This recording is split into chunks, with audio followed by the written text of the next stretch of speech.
Pendant les vacances de Pâques, Ados en Action est parti avec une dizaine de jeunes effectuer un voyage solidaire à Madagascar. Ados en Action, c'est un projet qui a été lancé par le Centre Marignac il y a de ça 2 ans.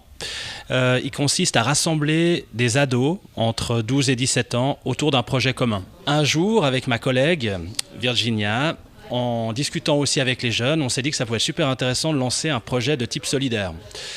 Ceci pour finalement éveiller la conscience des jeunes autour de problématiques diverses comme la pauvreté, etc. dans le monde, la question de l'eau, différentes autres questions sociales. Et en fait, on s'est rendu compte qu'avec ce groupe d'ados avec lequel on a initié, disons, Ados en Action, qu'il y avait vraiment un intérêt très particulier de leur part. La base même du projet, c'est pour vivre une aventure humaine importante.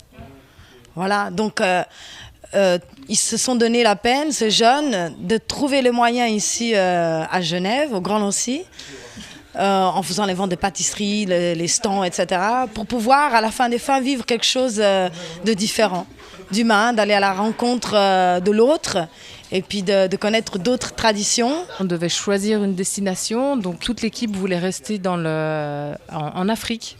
Donc à cause de, il y a un petit problème d'Ebola un temps, donc du coup il y a des pays où on n'a pas pu s'inscrire, donc du coup on est parti sur Madagascar, parce que là-bas c'était un petit peu plus safe. Et puis le projet Madagascar, donc, qui part d'un voyage solidaire, c'est d'arriver sur place, dans un tout petit village à côté d'Antananarivo, et puis assainir un barrage qui existait déjà, et de faire une déviation pour pouvoir irriguer d'autres rizières, qui dit plus de riz, qui dit de nourrir plus de familles.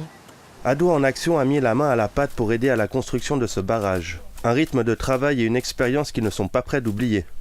À Madagascar, au début, on arrive à Tana, et dans le village, il n'y avait pas d'électricité. Et le deuxième jour, on allait au chantier. On a fait le chantier, de porter des pierres, porter le sable, tamiser le sable, casser des pierres. Franchement, ça nous a permis de comprendre comment eux ils vivaient. Là-bas, ils ont un autre système de vie que nous. Ils se réveillent à 5 heures et ils se couchent à 7 heures du soir. Dès que le soleil se couche, vu qu'il n'y a pas d'électricité, ils dorment directement. On avait un rythme de vie là-bas tous les matins qui était de prendre le petit déjeuner 6 heures du matin. Et en principe, vers 7 heures, 7h30, l'heure malgache, parce que ça va toujours un petit peu on partait pour le chantier. Donc c'était le chantier qui était à 40 minutes de là où on dormait. Et puis on allait donner un coup de main donc, aux ouvriers qui étaient présents pour travailler et assainir, comme a dit ma collègue, ce barrage. Donc c'était pas mal d'efforts. On a travaillé nous aussi. Donc il n'y avait pas énormément d'outils. Donc c'était nos mains, nos pieds, nos cuisses qui faisaient l'effort et puis le moral, quoi. La rencontre et l'échange avec les Malgaches ont été très marquants pour nous Lancéens. Des liens forts ont été créés avec la population locale. La population du village de Beorimo où on est allé nous ont super bien accueillis, avec beaucoup de cœur, beaucoup d'amour.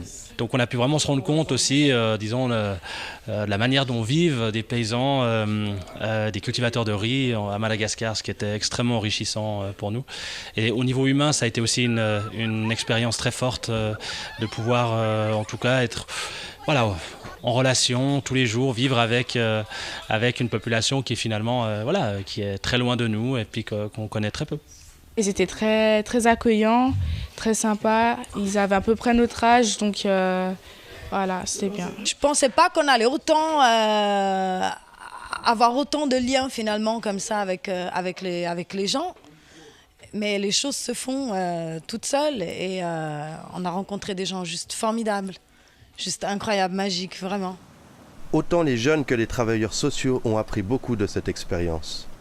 Je crois qu'ils ont quand même reçu un choc.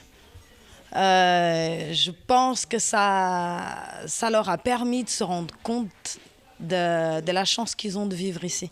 Ils ont une manière de vivre très différente de chez nous. Ils ont beaucoup moins que nous. Et limite, ils sont beaucoup plus heureux que nous. Ils font vraiment ce qu'ils peuvent avec ce qu'ils ont. Donc ça, j'ai beaucoup admiré ça. Ici en Europe, on a tout ce qu'on a. Alors que là-bas, ils n'ont pas tout ce qu'ils ont. Ils vivent de leurs propres moyens. Ils font du troc. Et Je sais pas, comme ici, nous on peut changer des habits comme on veut, on peut aller manger quand on veut. Ils mangent pas quand ils veulent, ils changent pas d'habits quand ils veulent. Donc, c'est plus compliqué de vivre là-bas. Je pense que c'est la vie ensemble, en communauté.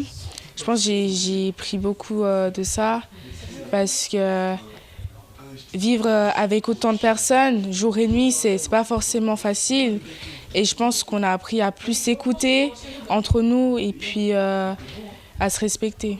Pour ma part, c'était la première fois que je partais en Afrique. Ce qui a été difficile, c'est vraiment de voir la précarité des gens. Précarité des habitats, ils n'ont pas l'air très très malheureux, mais du coup c'était ce choc culturel de me dire voilà, moi j'ai beaucoup ici à Genève, j'ai grandi dans beaucoup de choses, j'ai grandi un peu dans du coton quoi, et puis d'avoir une grande bouffée d'humilité quand on revient en Suisse, puis de se dire bon ben voilà, j'ai plus trop le droit de râler et puis de rester humble en fait.